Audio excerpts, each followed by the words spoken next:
Sorry, it's very strange to call you that as a professional. But first of all, let me just say that I'm echoing absolutely everything that Mrs. McCarty said. Being proud of you guys for being here and for taking the initiative to start your organization. First of all, I couldn't imagine doing that when I was your age. By the time I was your age, I had actually tried to kill myself 3 times. It was not easy for me growing up. And I don't normally talk about that because it's depressing and it's boo-hoo and nobody wants to hear your sad story. But since you are here to hear my story, let's start at the beginning. So, and I like self-deprecating humor and helps me get through my story. So, I start off, the first part of my story is me growing up through college.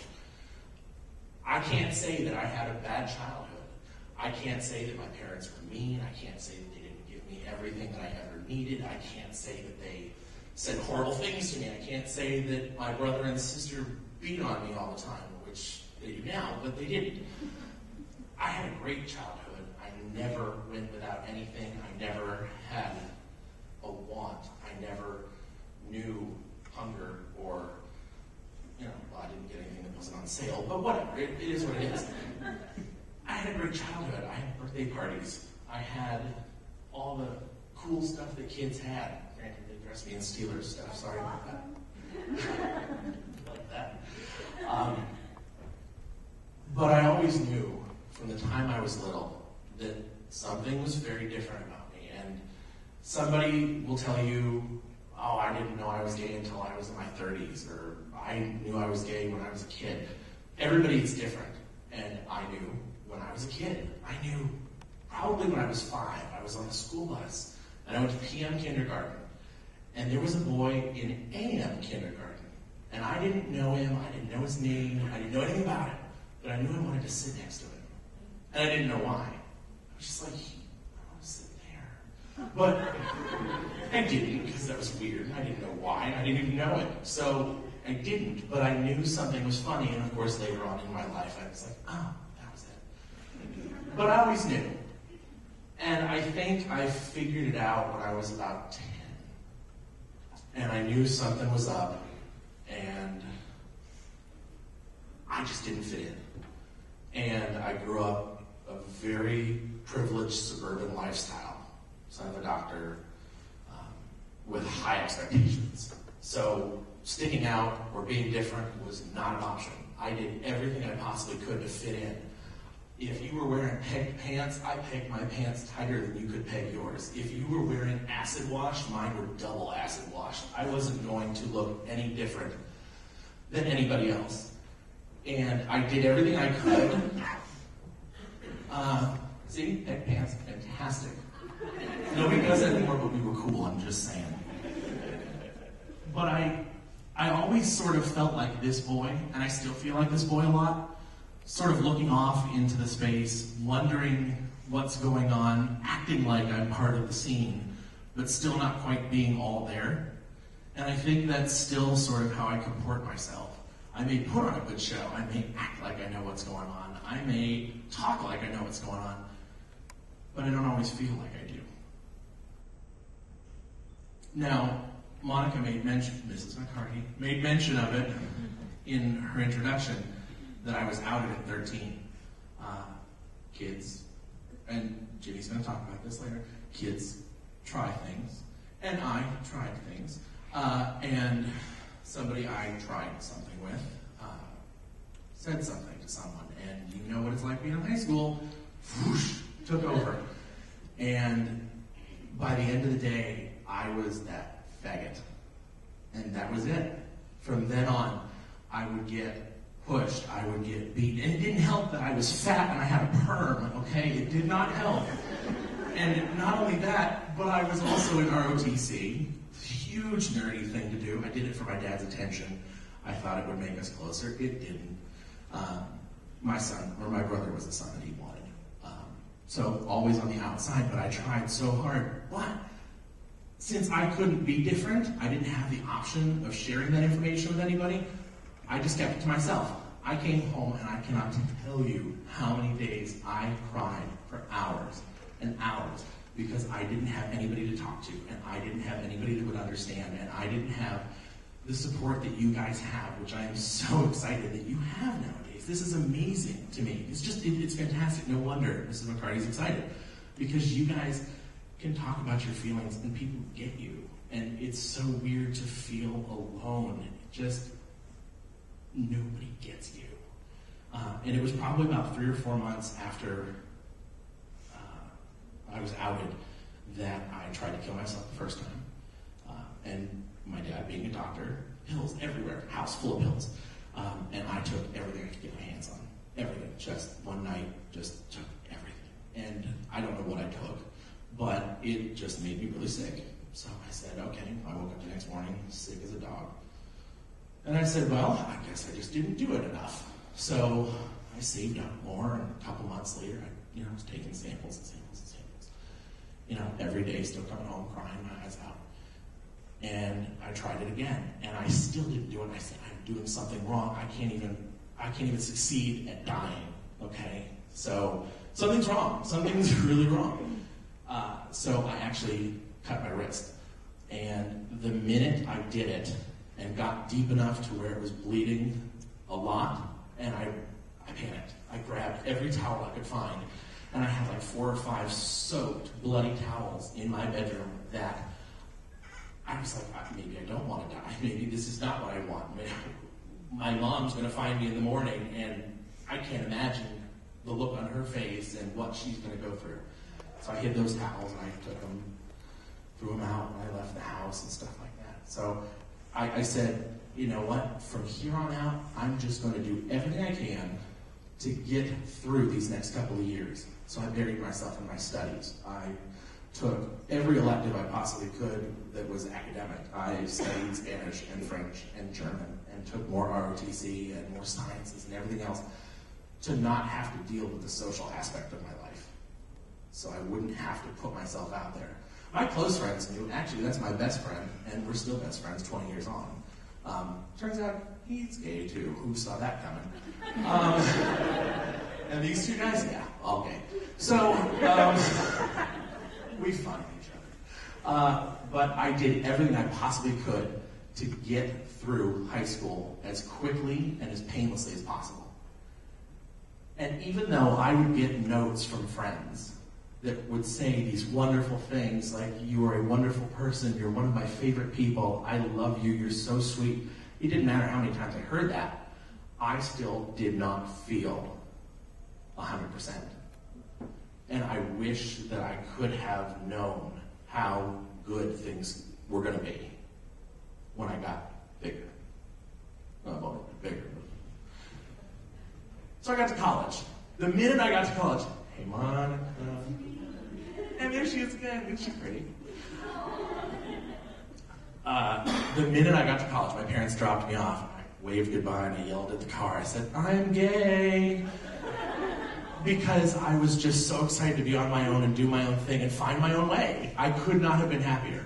Because you try for 4 years, for 7 years, to be as similar as the next person.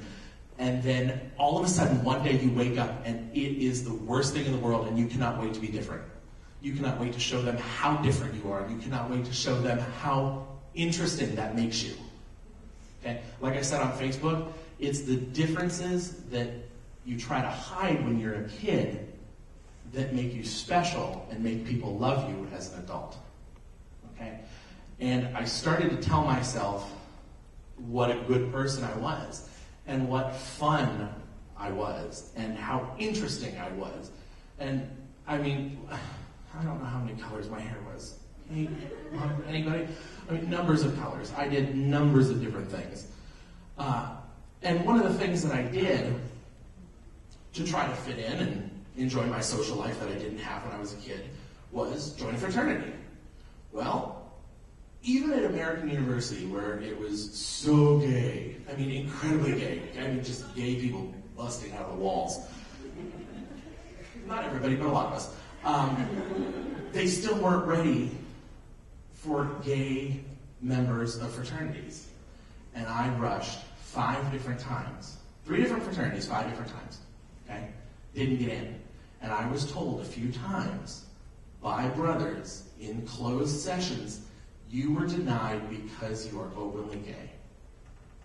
And there was nothing I could do about it. You can't bring that up. You can't talk about it. And they couldn't talk about it, but they talked about it. And I had to live with that. And I said, well, that's not fair. So, being, Mr. Big Stuff all of a sudden, I decided I was going to make a point. So, every spring they had formal sorority rush. You paid $20, they dress you up in all black, and they parade you around campus from party to party to party to party, and you meet all the different sisters from the sororities. Well, I said, well, I'm going to do that. I'm going to wear black, and I'm going to dress up, and I'm going to go with all the girls and meet all the sororities. I went to the table, signed up, paid my $20. Got a call an hour later from the chair of the Hellenic Society, and she said, well, you can't do that. So why not? Well, you're a boy. Well, I can't get into any of the boy groups. Well, too bad, so sad.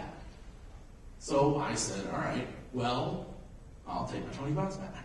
And I figured that I had made my point. Well, somebody else decided they were going to make a point too because they called the school paper. And this was the article that was in the school paper. Well, then the school paper evidently called the Washington Times. So then I was in the Washington Times. Somebody came out from the Times and interviewed me. Great article if you want to see it. I'll make a better copy for you. It's funny. But it does say that I'm popular, which makes me feel good to look at sometimes. And what I don't tell a lot of people is that I was actually approached by 2020. They were getting ready to do a story on gay fraternity life at the time, and I said, how cool, that's great. And I mentioned it to my mother, and she said, no. She said, you can't do that. I said, why? She said, we live in Erie. I'm from Erie, by the way. She said, we live in Erie. She said, your dad's got to practice. We still live in a town where people won't come see your dad as their doctor if they know he has a gay side. And I said, you're crazy, Rhonda. That's not true. And she said, yes, it is. She said, please don't do this. And for the same reason I hid those bloody towels is the same reason that I turned down 2020. And I said, I can't do this. I said, I'm not going to put them through this. This is my business. This is just something that I'm comfortable with now. They're working on. And that's another thing. When you come out, you're not concerned about anybody else. You're just, how is this affecting me? How am I going to get through this? You don't think about how it changes other people's lives and how it changes their expectations and how it changes the way that they view you, whether they love you anymore, they don't, whatever. It changes other people too. So, keeping that in mind, I said, all right, no, I'm not going to do it. But I thought it would have been an amazing opportunity. But also, riding high on this came with some serious lows because at this point, I was invincible. I was taking over the world. I was making points, and I was popular, and I was interesting, and everybody wanted to spend time with me. And to make a long story short, I got into a dangerous situation, and I was raped when I was 22. And I've only told maybe 7 people, and now I've just told an audience of 70. But that's because I thought I could do everything, okay? And I thought that by being out there and taking on people and taking on causes that I couldn't be hurt, but I could. And it pulled me back really quickly, and I went into this depression for about a year and a half. Ended up dropping out of college. Ended up working at a restaurant. Not what I was supposed to be doing. Not the person who poured himself into his academics in high school. Not the person who, was the star at home making their parents proud. All of a sudden, I was somebody I never expected to be and never wanted to be. But it came around. It took a while. Happy doesn't happen all the time. A very good friend of mine told me the other day that not every day is an episode of Glee. Okay? Not everything has a happy ending. Not everything ends up with unexpected choreography and fantastic vocals. Sometimes it's just a crummy day. Okay? And I had a string of crummy days for quite a long time. But I show you these things to show you that it gets better. It's not always bad. If I knew then what I know now and all the great things that I was going to get to do, I would be okay with saying, you know what, go ahead, punch me in the face, it's cool. Push me in the locker, call me a faggot, I don't care. It is what it is. You're still going to be here, I'm going to go do my thing, and I'm going to be as happy as a lark. Getting these things, having other people remind you, sometimes it's as simple as just reminding your friends, you are amazing. I love you. I think you are fantastic. And if nobody else is going to remind you, remind yourself. You are amazing. And it's easy to get down. It's easy to have a crummy day. It's easy to feel bad about yourself. It's easy to think that your situation is bad. Like I said, some people grew up without supportive families. You know, when I came out to my parents when I was 19, we all three stood in the parking lot in front of their car 10 minutes before they left, which was terrible of me, but I was chicken. But we all stood in the parking lot, and we all cried. And my mother said, you know, we've known for 100 years. Of course you've known. Look at me, I was wearing a rainbow birthday cap. Everybody saw that coming. And my dad, I'd only seen my dad cry once before when his mom died. He was crying as well. He said, that's okay. He said, it doesn't matter. He said, you're still my son. He said, I still love you. And these are some of the great things that I've got to do. I mean, I've been rock climbing and rappelling. I've made some wonderful friends that I am friends with 20 years on that, you know, I may not see for 15 years, but means the world to me. I got to see my sister get married in September. My brother's getting married in April. And all these things that I would miss out on. And I still have so much to look forward to. I want to get married. I want to have kids. I want to have a family. I want to see them get married. There's a lot in this world. And just because somebody doesn't like you, somebody's giving you a hard time, doesn't mean that tomorrow is not going to be better. Because it can be. And sometimes, again, it's just people reminding each other. Be good to each other. Remind each other how awesome you are. And there's another girl from Monica on there too. That's great. There's so much good in this world. And when people focus on that negative and use it to bring other people down, it's painful and it hurts and it's gonna hurt. But it gets better. Like the message of the evening, it gets better. It so gets better. It always gets better. But for the times that it doesn't feel like it's going to get better, like I just said earlier, remind yourself, you're amazing. You really are amazing.